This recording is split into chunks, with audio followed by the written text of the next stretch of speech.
main thing that I felt from meditation was the realization that all the goodness and all the strength and things that can support life is all coming out of love.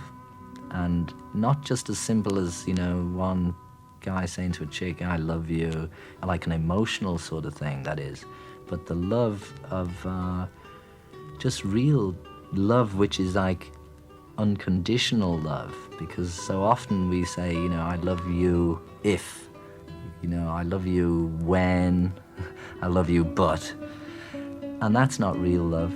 I love you, just unconditionally. That goes beyond everything. And that is a pretty far out love to try and conceive. And when I realized a little bit of love, then I realized how shallow it was. And with love, it's like, okay, I love you, but how do you measure it? How do you live it? How do you be it? And then you realize how limited you are, and then it's a process of learning how to develop that. It's all right saying I love you, but if people do that, they say, okay, I love you, but let's see it manifest. I don't want to just hear the word. I want to feel it and see it and be it.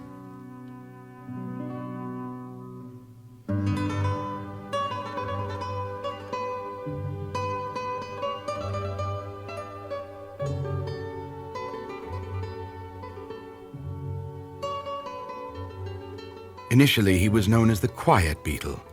Later, however, he became an enigmatic figure cloaked in the deep folds of Eastern mysticism. While the public saw him as a complex quarter of the most acclaimed pop group in history, this gifted musician chose to define himself as merely a simple gardener who planted flowers and patiently watched them grow.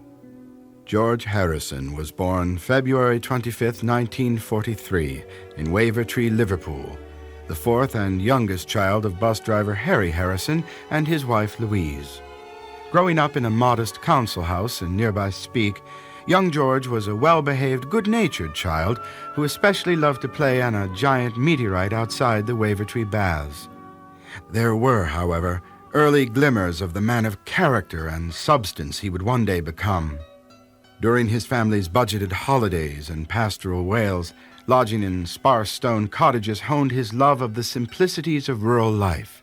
He once observed, "You could actually live a whole happy life in a place like that." In an exclusive 1983 interview in London, Paul McCartney remembered George's parents.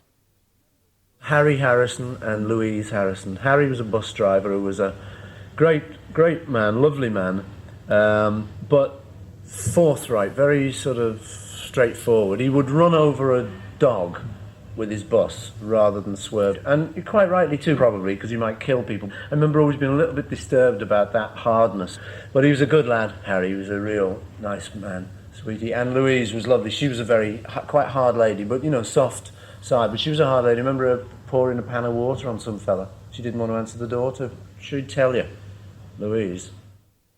There were also early buddings of an altruistic, compassionate nature. One time, the Harrisons took then 8-year-old George to the cinema, where they saw a homeless man on the street. George insisted on giving the destitute fellow half a crown. Decades later, while leaving a trendy London restaurant with pals Legs Larry Smith and Rolling Stone Bill Wyman, Harrison encountered another down-on-his-luck person and passed along a crisp 50-pound note. It was an act friends said he repeated often and, characteristically, without fanfare. When Harrison turned 13, music roared into his world. When his mother spotted guitar doodlings in a school notebook, she scraped together a few pounds to buy her son a battered second-hand acoustic guitar. Yet unlike many of his virtuoso contemporaries, most notably Eric Clapton, Harrison was no guitar prodigy, but rather listened over and over to popular songs and plugged away diligently to master the chords, often until his fingers bled. His exhaustive labor paid off, and before long he and his brother Pete formed a band called the Rebels, performing skiffle tunes at Speke's British Legion Club. Meanwhile, in 1954, upon enrolling at the Liverpool Institute, George was a largely disinterested student, really excelling only in art. Music now a driving force, the quiet adolescent struck up a friendship with fellow schoolmate Paul McCartney, 1 year ahead of him. As it happened, Paul's fledgling rock group the Quarrymen were looking for a lead guitarist, and McCartney dragged Harrison to an audition with Teddy Boy John Lennon. Although the older Lennon curtly denounced the young musician as far too baby-faced for his rebel rock and roll band, Harrison's astute rendition of the tune Raunchy left the cocky bandleader with no choice but to bring the talented guitarist on board, adding an indelible piece of the musical legend about to emerge. With the explosive launch of British Beatlemania in 1963, Harrison's steady guitar work became a pivotal ingredient in the towering success of the group's countless chart-topping hits. Harrison's vastly underrated, sterling musicianship both shaped and drove the classic Fab Four sound. For years, pop pundits have been arguing over the origin of the name Beatles, coming up with various explanations. Here, Harrison himself sets the record straight.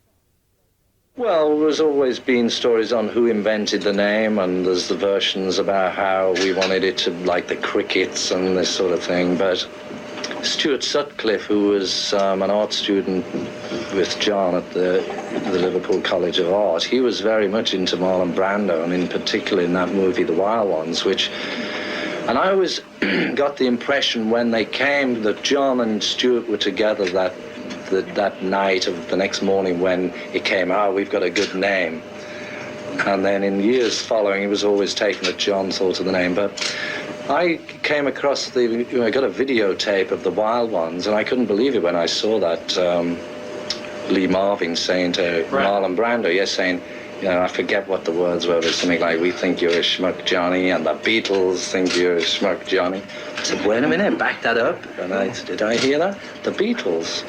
And so that's how I came in. Somehow I mentioned that, and they went and found the script of it, and so I would say that based upon that Stuart Sutcliffe had a lot to do with it. After the Beatles first emerged from local obscurity in 1963, the British papers coined the dubious expressions Mercy Beat and the Liverpool Sound to try and describe the group's groundbreaking music. Neither term, however, particularly impressed any of the boys, as George explains. They didn't want to say it was rock and roll because rock's supposed to have gone out about 5 years ago. And so they decided it wasn't really rhythm and blues. So they decided to call it the Liverpool Sound, which is, it was stupid really, because as far as we were concerned, it was just the same as the rock from 5 years ago. Well, it's more like the old rock. It's just, everything's a bit louder, more bass and bass drum. And everybody sort of sings loud and shouts, and that's it. All the records now, everybody's sort of making records in that style. Here is a rare interview with the Beatles recorded in Paris in 1963. Listen carefully to the interviewer's now impossible to imagine concern that the listeners might not really be aware of who John, Paul, George, and Ringo actually are. We're visiting with 4 young men.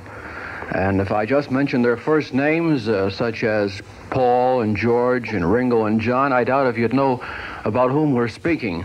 But if I said we're here this afternoon with the Beatles, and if we were in England, I think we'd get a great big rousing hurrah, wouldn't we, boys? Well, let's see. We have, to my right here, we have Paul McCartney. Now, within the past year, you have mushroomed and tremendously almost out of sight in such popularity. What was the click? What levered this great rage for the Beatles? Well, it's funny, really, now you mention that. But I think it was the Palladium show, the television show in England, and then following hot in the footsteps, and we had the Royal Variety Command Variety performance. It's difficult to say that, actually. No, Royal Variety Command performance for the Queen Mother, Mm-hmm. And it all came up from there, really. The national newspapers got hold of it, and they got hold of Ringo, and Mike Brown found about it, yeah. But a lot of things, a lot of columnists and things got onto the idea and started calling it Beatlemania. Since you boys have gained your current popularity, have there been many other organizations trying to imitate you or perhaps take the thunder away from you? Let's ask John Lemon this. Well, I suppose a couple of people have jumped on the railway carriage, I mean the bandwagon, but it doesn't really matter, you know, because it's flattery and it sort of promotes the whole idea of us. If we're away and there's a few little Beatles still going, it'll remind people of us. Well, we've been told that in England today there's this Beatlemania going on. Now, what do you describe? What would you say Beatlemania is? That all the girls scream whenever they see you and they perhaps faint waiting in line? Let's be immodest a moment. What is the attraction, huh? I don't know. I mean, I think it's that dressing gown. George's dressing gown is definitely a big attraction. No, I don't think any of us really know what it is. We've been asked this question an awful lot of times, but we've never been able to come up with an answer yet, because I think it's a collection of so many different things, like happening to be there at the right time, at the right moment. It's the wrong face. No, but a little bit of originality in the songs, a little bit of a different sound. I don't know, it's an awful lot of things. Maybe the gimmick of the haircut as well, the look, getting into the national press at the right time. So it's an awful lot of luck. All these things and more. We've seen you here at the Olympia.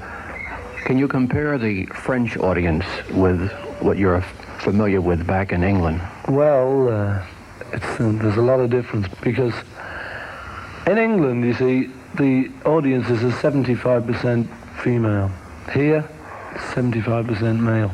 And that's the main difference, really, because they still appreciate it, but you don't get the full noise and the atmosphere of a place. No screams. No screams and fainting. Why is it 75% boys? I don't know, but I think they don't let the girls out at night in France. One of the reasons. I think it's your dressing gown. Somebody said that they still have to have chaperones, a lot of them, you see. Whereas in England they're out, you know, and the boys, like, yeah, and it's funny, it's the same in Germany. All the boys, you know, like the rock, and you know, it's usually the same on the continent. I don't really know why. And you coined this, yeah, yeah, yeah. Isn't that really sweeping England right now? The phrasing, yeah, yeah, yeah, on all the songs? Yeah, well, that was the sort of main catchphrase from She Loves You. But we stuck that on, we'd written the song nearly, and then we suddenly needed more, so we had yeah, yeah, yeah. And it caught on, you know, they used it for, you know, if you're going to be with it or hip. It's sort of a trademark for you boys now. Yeah, we'll have to write another song with it. So I understand in about a week or 10 days you're going to be on the Ed Sullivan Show. Could you tell us about it? Yeah, that's right. We're going to do Ed Sullivan Show in New York, and we're taping one for later release sort of thing. And we're looking forward to those. Then we go down to Florida, Miami. Can't wait. And we do another Ed Sullivan there. But I think before that we do a Carnegie Hall, don't we? Yeah. Oh, yeah. We play on Carnegie Hall. How were you selected for Ed Sullivan? Was he in England and caught your act or something? Well, yeah, well, when we were flying back, this is the story we heard. We were arriving from Stockholm into London Airport, and at the same time, the Prime Minister and the Queen Mother were also flying out, but the airport was just overrun with teenagers. You know, there was thousands of them waiting for us to get back, and Ed Sullivan was supposed to have arrived at that time and wondered what was going on, and you know, he found out it was us arriving. And also our manager went over to the States with another singer called Billy J. Kramer, and he did a couple of TV shows over there, and while he was over there, our manager got the bookings with Ed Sullivan. But he'd also heard of us from this London airport thing, and that's about it. And how about a movie? Is there a movie in the future? Yeah. We've been asked by United Artists to do a feature movie. Will it be dramatic or just strictly wrapped around your singing? No, we don't know yet, really, what it's going to be like. I don't think we'll have to do an awful lot of acting. I think it'll be written around the sort of people that we are, and there'll be 4 characters in it, very like us. Well, do you plan to compose 2 or 3 songs specifically for the film? Well, actually, we've got to compose 6 songs specifically for the film. We've got to get down to that, too. That's a job. Then you boys really haven't had much of a chance to see Paris, have you? No, not really. Not really, no. What do you think of it so far? Well, it's nice, quite nice, you know. How about the French girls compared to the British girls? Oh, we haven't seen any yet. John? Yeah, well, I'm married. I don't know. Didn't notice them. Oh, we'll go back to Paul then. Yeah, I think they're great. Oh, you're single. Yeah, I think the French girls are fabulous, yeah. But we have seen more French boys than French girls, so I mean, you know, we can't really tell. Well, perhaps when you get to the Ed Sullivan Show, there'll be more girls for you. I hope so. Yeah. Any of you been to America before? Yeah, me. I went in September just for a holiday for 3 weeks. Just George Harrison. Well, I see our time is up, boys, and thank you very much, Beatles, for being our guest. Literally forced into the public eye, the reclusive Beatle was propelled into a megastardom he was neither prepared for nor ever really felt comfortable with. It was only in the sanctity of the recording studio where Harrison could hone his signature riffs and polish the few compositions which made their way onto Beatles albums where the laid-back guitarist found some measure of artistic fulfillment. Stardom, however, was responsible for introducing George to the blonde, kittenish model Pattie Boyd. From their first meeting on the set of the Beatles' film A Hard Day's Night in 1964, the couple became inseparable and married on January 21st, 1966, settling into a fashionable Esher bungalow outside London. Beautiful Pattie was the waifish pop princess to the Beatles' trendy young guitarist. As the Beatles' boisterous bandwagon made its way across North America, they were questioned on everything from the origin of their haircuts to their favorite foods, and nothing particularly deeper. By way of example, we present these clips from a 1966 press conference in Hollywood. I'd like to direct this question to George Harrison, if I may. What's your address? George, before you left England, you made a statement that you were going now to America to be beaten up by Americans. Do you mean to say in so many words that you feel that the American fan is more a hostile fan? No, not at all. Or a more enthusiastic? Actually, I said that when we arrived back from Manila. They said, what are you going to do next? And I said, we're going to rest up before we go and get beaten up over there. Merely beaten up is just... really, we just get sort of shoved around a bit. Jostled around in cars and planes, so, you know, that's all it is. Well, you think that's more an enthusiastic fan than a hostile fan, would you say? I think there's definitely more enthusiastic fans. But if anyone's going to beat us up, it's not the fans, is it? Yeah, the fan thing, I think they proved it themselves, you know, after this. We found out that there are a lot of fans who are great, and all the ones we lost, I think, we don't really mind anyway, because if they can't make up their minds, who needs them? One question we like in Hollywood, we'd like to know how you compare movie working to, say, the concert tour or recording sessions. Well, we don't compare it much, you know. Would you rather play the Hollywood Bowl again than Dodger Stadium? We don't really mind. Maybe we can start another controversy here. One of your countrymen was here yesterday or the day before he returned to England, or on his arrival in England. He said he thought American women were out of style for not wearing miniskirts, and that because they didn't wear miniskirts, their legs were ugly. I'd like to ask you what you think about American women's legs. Well, if they don't wear miniskirts, how does he know their legs are ugly? You know the album cover that was banned here, you know, one with the dolls and the meat. Whose idea was it? And the photographers who took it. John, why did you decide to make How I Won the War, minus the other Beatles? Because he just asked me, you know, and I just said yes. And it was just like that. Do you consider that now, since you've been in the United States here for almost a week, that this religious issue is answered once and for all? Would you clarify and repeat the answer that you gave in Chicago? I can't repeat it again because I don't know what I said, you know. Well, would you clarify the remarks that were attributed to you? You tell me what you think I meant, and I'll tell you whether I agree or... Well, some of the remarks attributed to you in some of the newspapers, the press here, said that concerning the remark that you made comparing the relative popularity of the Beatles with Jesus Christ and that the Beatles were more popular. This created quite a controversy and a furor in this country, as you are obviously aware. Do you know that, John? Now, would you clarify the remark? Well, I've clarified it about 800 times, you know. I could have said TV or something else, you know, and that's as clear as it can be. I just used Beatles because I know about them a bit more than TV. I could have said any number of things. Wouldn't have got as much publicity, though. My question is directed at all of you. Do you think this controversy has hurt your careers or has helped you professionally? Obviously, you're quite aware of it. It hasn't helped or hindered it, I don't think. I think most sensible people took it for what it was, and it was only the bigots that took it up and thought it was, you know, on their side. They thought, haha, here's something to get them for. But when they read it, they saw that, you know, there was nothing wrong with it, really. It's just that they thought that by us saying, by John saying that we were more popular than Jesus, they thought, you know, it's bound to be arrogant. And did you see the fellow on telly last night? He said it. Tonight Show. John, what stimulates you in your work? Just anything, you know. And also, what's your favorite group in the U.S.? Favorite what? Group in the United States. I've got a few, you know. Birds, Spoonful, Mamas and Papas, I suppose. Beach on Boys. That side of it.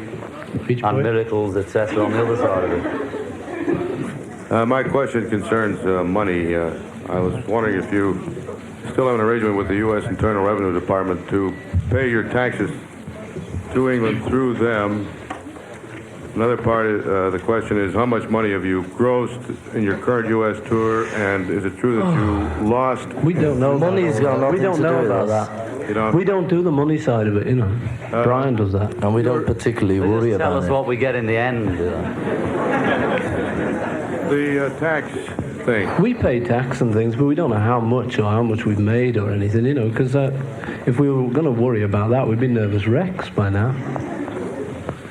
I'd like to direct this question to Messrs. Lennon and McCartney. In a recent article, Time magazine put down pop music, and they referred to Day Tripper as being about a prostitute, and Norwegian Wood as being about a lesbian. Now, I just wanted to know what your intent was when you wrote it, and what your feeling is about the Time magazine criticism of the music that is being written today. We were just trying to write songs about prostitutes and lesbians, that's all.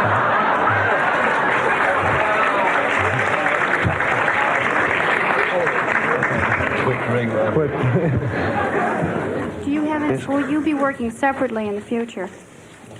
Or together? Pardon? So all together, probably. Together? John Lennon, aren't you doing a picture alone? Yeah, but I mean, that's only in the holiday bit, you know. I see. In between Beatles. Fred Paul from KASK. First of all, I'd like to say hi to you all again. It's really good to see you. And so, go on, Fred. I'd like to ask a question that you've never been asked before. What are you going to do when the bubble bursts? Well, Fred. You know, that's a personal in-joke. He used to ask it at every press conference we went to keep the party going. Do you think we'll have another tour again next year? Could be, Fred. Could be. Brian does that. Thank you very much. He does a lot of it, Fred. Outside in Hollywood tonight, you had to arrive in an armored truck, and the truck was swarmed by adoring fans. What is the situation wherever you go? Do you ever have an opportunity to walk out in the street without being recognized, or can you walk into a theater to see a movie by yourself? If you go and the lights are down, you can go in. We can do that in England. It's easier in England than it is here. And it's mainly because we know England better. It'd also be easier to do it if we were on tour, you know.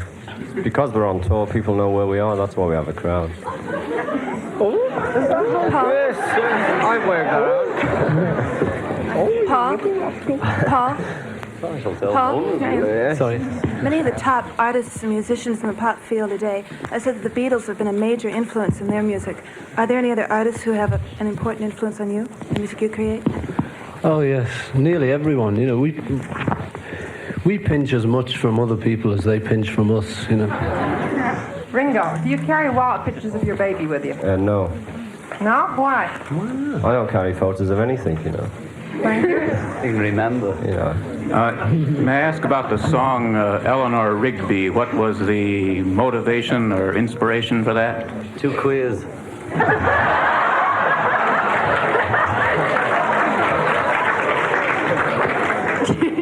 John, did you ever... Two barrow boys. Oh, this is getting disgusting. What? John, did you ever meet Cass of the Mamas and Papas? Yes, and she's great. And I'm seeing her tonight. Good.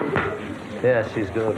Have you ever trained or used Beatle doubles as decoys? No. We tried to get Brian Epstein to do it. He wouldn't do it. Like the dresses to John and Paul, you write a lot of stuff that other people steal from you and also purchase from you in different arrangements, Ella Fitzgerald and a lot of these Boston Pops and stuff like that. When you listen to this on the radio or records and stuff, how do you feel about them using your pieces and changing them around to suit their styles? Depends how they do it, you know. The thing is, they don't steal it. No, I know that. Well, you just said they did. Well, sometimes. Okay. No, I mean, you know, once we've done a song and it's published, anyone can do it. So, you know, whether we like it or not depends on whether they've done it to our taste. You know, well, then let's ask it this way. Who do you think does it the best, the Beatles songs? Us. Who? Us. Oh. For those of us that have followed your career from the early days of Liverpool and Hamburg, and the pride in you being awarded the MBE, and the dismay at the unwarranted adverse publicity of late, the question is, individually, what has been your most memorable occasions, and what has been the most disappointing? Well, you know, there's so many. I think Manila was the most disappointing. Yeah. And the most exciting is yet to come. Gentlemen? Maybe the most disappointing. Gentlemen, there was quite a laugh when you went on the stock market with your stock. How is your stock doing? Fine, thank you. Well, it went down, but it's coming up again. It's gone it went down after It's the same as any other stock, you know. It goes down every time, and the LPs drop out. They all think they're buying bits of records. How has your image changed since '63? Is it a little more, is it the same? An image is how you see us, so, you know, you can only answer that. You're the only one that knows. Who's that? Oh. It's you. Oh, You. well. No, I want to get your opinion. Is it a little tarnished now? Is it more realistic? Or what would you say it is? I know, I have my opinion, We haven't but... got any tags for our opinion. We can't tell you our image, you know. We can only... Our image is what we read in the newspapers, and that's the same as you read, you know. I mean, we know our real image, which is nothing like our image. Forget it. And what I meant to say was... like, take 2 bricks. No comment. Mr. Lennon, is it true you're planning to give up music for a career in the field of comparative religion? No. Is that another of the jokes going on? I'm sure you've all heard of the many beetle burnings and beetle bonfires. And I was wondering, do you think American girls are fickle? All girls are fickle. Well, the photos we saw of them were a sort of middle-aged DJs and 12-year-olds burning a pile of LP covers. This question is directed to Paul and John. You have written quite a few numbers for Peter and Gordon, and I understand they don't like it because they think that it's you writing the song that makes it popular. Do you plan to write any more songs for them? They, you know, if we write songs for, they ask us to write songs for them if we do it. I mean, they don't mind it. They like it, but it's... People come up and say, we see you just getting in on the Lennon-McCartney bandwagon. That's why they did that one with our names not on it, woman. Because everyone sort of thinks that's the reason they get hits. It's not true, really. Gentlemen, what do you think would happen to you four if you came to an appearance without the armored truck and without police? We'd get in a lot easier. We wouldn't make it. We couldn't do it. It depends, you know. Sometimes we could have easily made it much better without the armored truck. But today, probably we wouldn't have. You think you'd be physically harmed? Oh, yeah, probably. What do you think? Yes, I think so. Could be. Gentlemen, the New York Times Magazine of Sunday, July 3, carried an article by Maureen Cleave in which she quotes the Beatles, not by name, as saying, "Show business is an extension of the Jewish religion." Would you mind amplifying that? I said that to her as well. No comment. Oh. Come on, John. Tell me what you I mean. mean, you can read into it what you like, you know. It's just a little old statement. It's not very serious, you know. I understand there's a suit pending against the Beatles by Peter Best, who claims to be a former member of the Beatles. Is that true? Was he once a former? I think he's had a few, but we don't bother with those.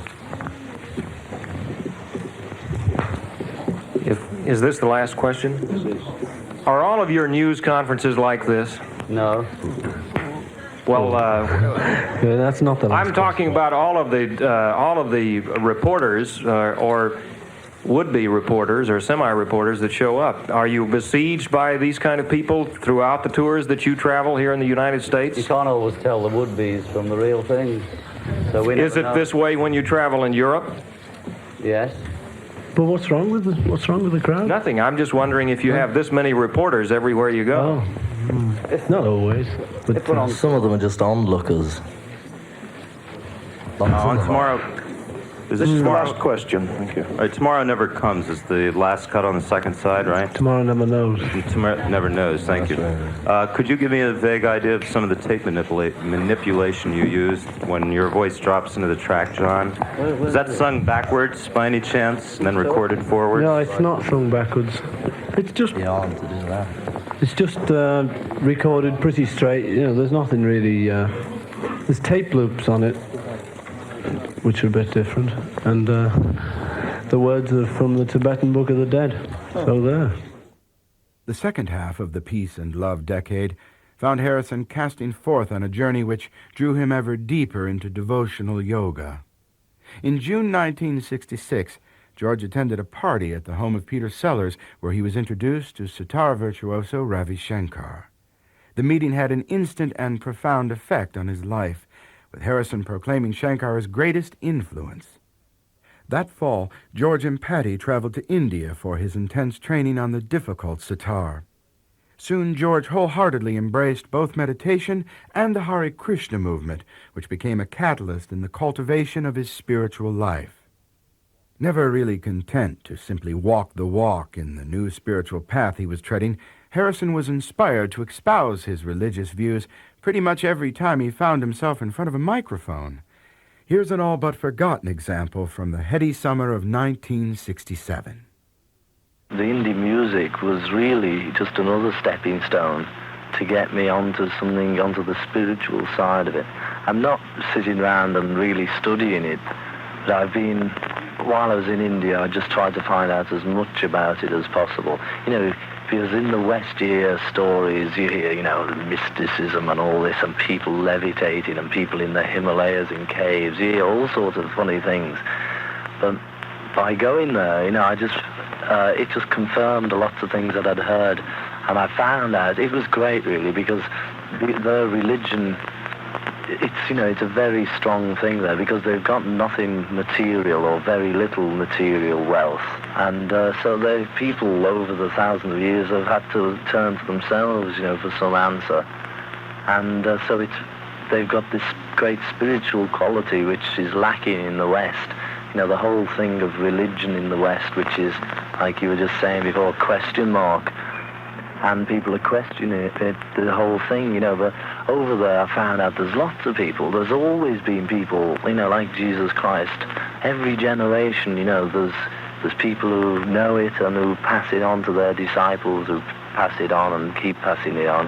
And so in India, there's thousands of these people, lots and lots of them. There's people who come to America as well, there's just two spring to mind, Maharishi Mahesh Yogi and another one called Meher Baba. Now these are, to the average Western person, they just look like a little Indian fellow with long hair and a beard.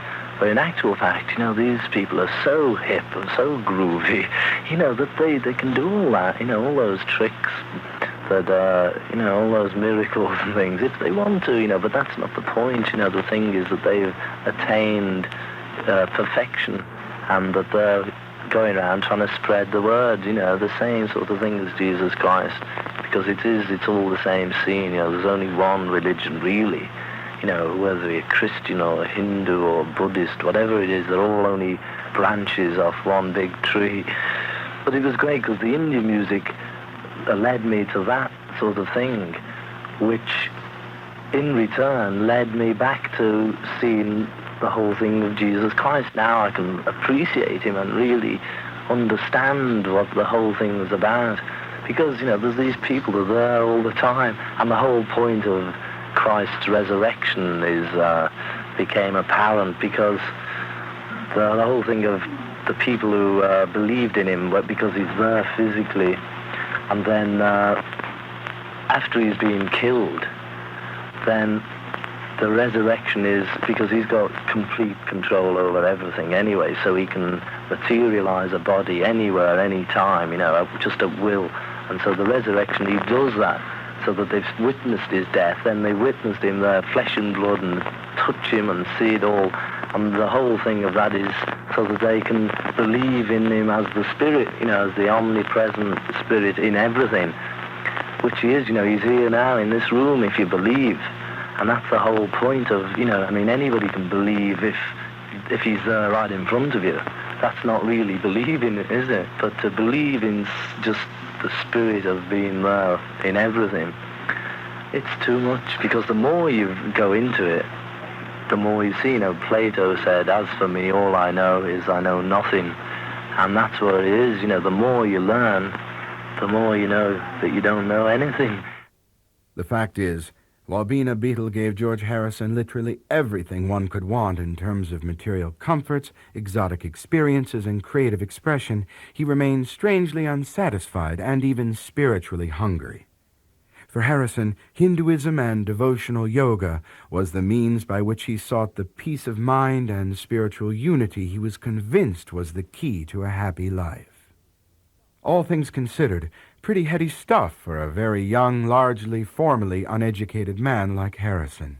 Here was a classic, timeless quest, which had little to do with popular music, George's freewheeling, multi-millionaire hippie lifestyle, or his often earthbound pursuit of pleasure. This was the emergence of George Harrison as the brooding philosopher, armchair mystic, and aspiring yogi. While the other Beatles, too, had flirted with such high-flown ideas over the years, once Harrison stepped foot on the path, he was committed to trying to reach the goal. In that, at least, he kept his covenant with the love and peace philosophy of the 60s in a way that virtually none of the other major players in rock and roll ever managed. Geoffrey Giuliano is the author of some 30 internationally best-selling books on the Beatles, John Lennon, and other iconic musicians of the 1960s. In 2006, his book, Paint It Black, The Murder of Brian Jones, was made into a film by Stephen Woolley and Nick Powell entitled Stoned, The Wild and Wicked World of Brian Jones. It remains a cult classic and the only film bio of the Rolling Stones. Giuliano is also a veteran journalist, having written for dozens of high-profile newspapers and magazines, including The Sunday People, The Daily Mail, The News of the World, The Mail on Sunday, Playgirl, and Rolling Stone. A noted film actor, Giuliano starred in such movies as Vikingdom, Scorpion King 3, Jules Verne's The Mysterious Island, The Fifth Execution, Far Cry 3, Fire Desire, among many. In addition, he hosted the long-running North American syndicated radio series, Geoffrey Giuliano's Roots of Rock, for 5 years, as well as pioneering the audiobook industry in the 1990s by authoring, narrating, and producing over 250 original, non-book-based, interview-driven productions. Giuliano's publishers included Random House, HarperCollins, Delta Entertainment, Durkin-Hayes, Playaway Audio, Speechworks, and B&B Audio, among dozens more internationally. In 1998, Random House acquired his firm Tribute Audio, for which Giuliano acted as CEO and publisher for 5 years. His best-selling audiobook, That Fateful Night, True Stories of Titanic Survivors in Their Own Words, was nominated for a Grammy. In 2014, Geoffrey Giuliano founded Icon Editions and G2 Media Arts to market his updated works as well as publish new projects. As a visual artist, Geoffrey has been showing in galleries across America since 1977, garnering impressive reviews. His first professional assignment was designing several T-shirts for The Who's Pete Townsend in 1976. Geoffrey also designed and illustrated many of his original rock biographies for the biggest publishers in the world from 1984 to 2006, as well as designing for his pioneering record label, Samba Records, in the mid-1990s. From 2006 to 2011, Geoffrey was also the primary designer for the French fashion house Cotai. When Giuliano first conceived of creating his own literary imprint, Icon Editions, he became responsible for illustrating and designing 35 book covers, several hundred CDs, DVDs, as well as dozens of promotional posters, and eventually an entire collection of exclusive fashion and art. The expansive Design by Giuliano brand grew out of Geoffrey's impressive commitment to the arts and is the culmination of a lifetime's work by an extraordinarily talented and determined Renaissance man.